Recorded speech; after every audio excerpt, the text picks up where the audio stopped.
Now we want to bring in former Trump campaign manager and One American News political commentator, Corey Lewandowski.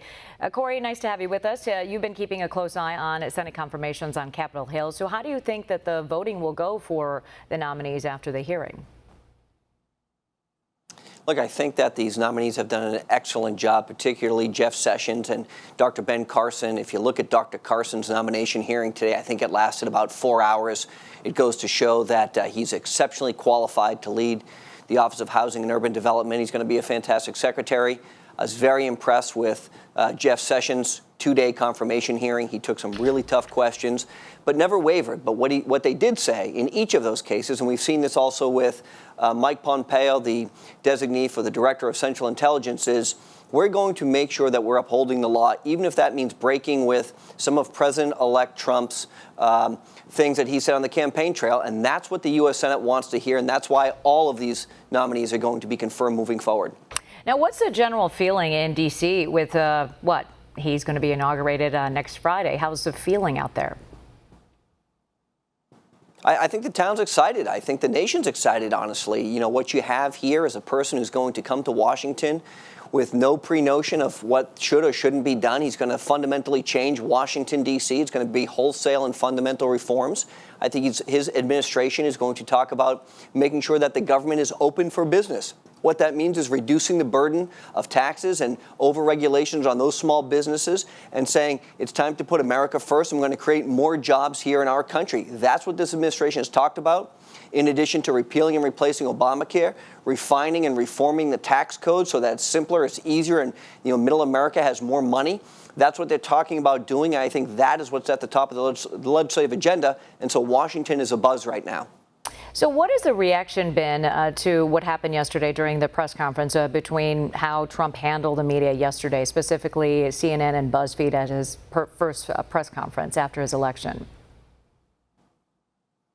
Well, Mr. Trump was clear. He was very disappointed that these false news stories were perpetuated in the mainstream media without ever being able to validate it. What we now know is that they were wholly and grossly inaccurate. They should have never been brought to light.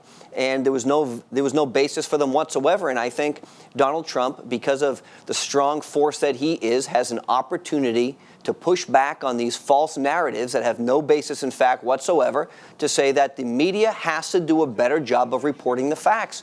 I mean, some of these stories that were coming out were so grossly inaccurate, they wouldn't have qualified for a tabloid magazine, and some of the mainstream media is putting them out as factual. We need to do a better job as the media to making sure that they vetted these stories first before they're disseminated to the American public. Now, Donald Trump tweeted out today implying that CNN's ratings have toppled since the elections. Do you think that the network's ratings will take a hit after yesterday's confrontation? I don't know. I don't know how the ratings game works, really, but what I do think is that people are now continuing to look at the mainstream media with an eye of skepticism, and they should.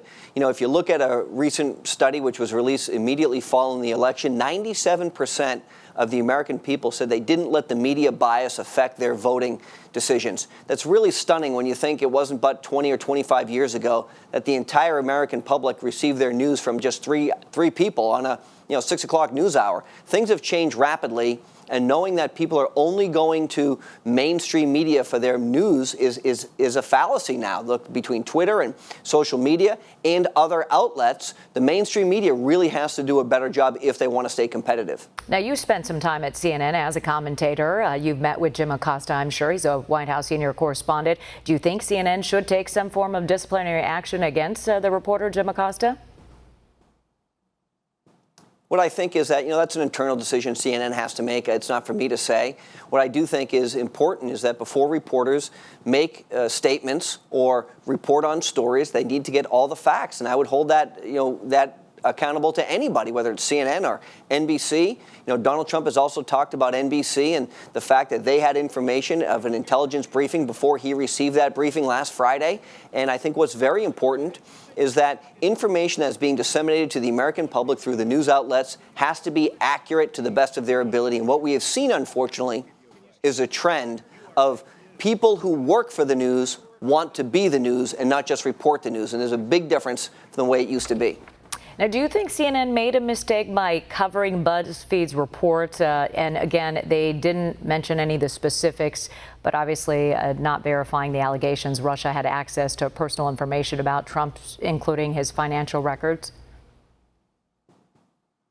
Anytime you have a news outlet which is perpetuating a narrative which isn't accurate, I think there should be accountability. And what we have is, we saw that they claimed that Michael Cohen had traveled overseas. And what was amazing was Michael Cohen, who works for the Trump Organization, produced his passport and shows not only did he not travel overseas or leave the country during that time, but we now come to find out it was actually someone who spells their name completely differently, has no affiliation with the Trump Organization or the Trump campaign in any way, shape, or form. No one did their homework before jumping on a narrative, because that was the sexy story of the day, was look what the Russians are doing. That's the story. And it was done to really malign President-elect Trump. And I think what he has is the opportunity to fight back, and that's what the American people love about him. Well, as you know, last night, the head of U.S. intelligence, James Clapper, called Trump to deny leaking that dossier, that 35-page dossier containing a variety of allegations against the president-elect over his relationship to Russia. Can you tell us a little bit more about that phone call? I wasn't privy to the call, but what I do think you see is that the intelligence community is very concerned that their credibility has been called into question, and rightfully so under this particular case. Look, the intelligence community makes mistakes. Everybody makes mistakes. The difference is when those mistakes are brought out to the American people and is designed to malign a particular person, in this case, the incoming president-elect of the United States, I think the intelligence community has to make sure that when they're talking about something, that they have all of their facts aligned clearly and that they're presenting them in a manner that isn't broadcast to the American people. And what we saw in this particular case, whether it came from the intelligence community or it came from somebody else, information which was being disseminated to the mainstream media and those national news outlets was wholly and fundamentally inaccurate. And going forward, Corey, how do you think that the Trump administration should handle the issue of the unverified information that gets into the hands of the media? Is there any way to control the spread of falsified information or to educate the public on how to tell the difference between this unverified information and real news? Well, Donald Trump's best resource has been and continues to be his Twitter account. He can connect directly with somewhere between 20 and 40 million people through a tweet. He did that 2 nights ago, talking about these false news stories. I also think that you will see a change at the Central Intelligence Agency should Director Designee Pompeo be confirmed, to bring a different mindset to the intelligence community. Look, we've got some great people working in the intelligence community who have their best interests of the American people at heart every single day. What we don't need is a false narrative against the President of the United States to malign somebody. That's not good for anybody. And what Donald Trump said and what he continues to say is he will respond to false accusations about him because he has the ability to do that through either his Twitter account or, like he did yesterday, through a press conference.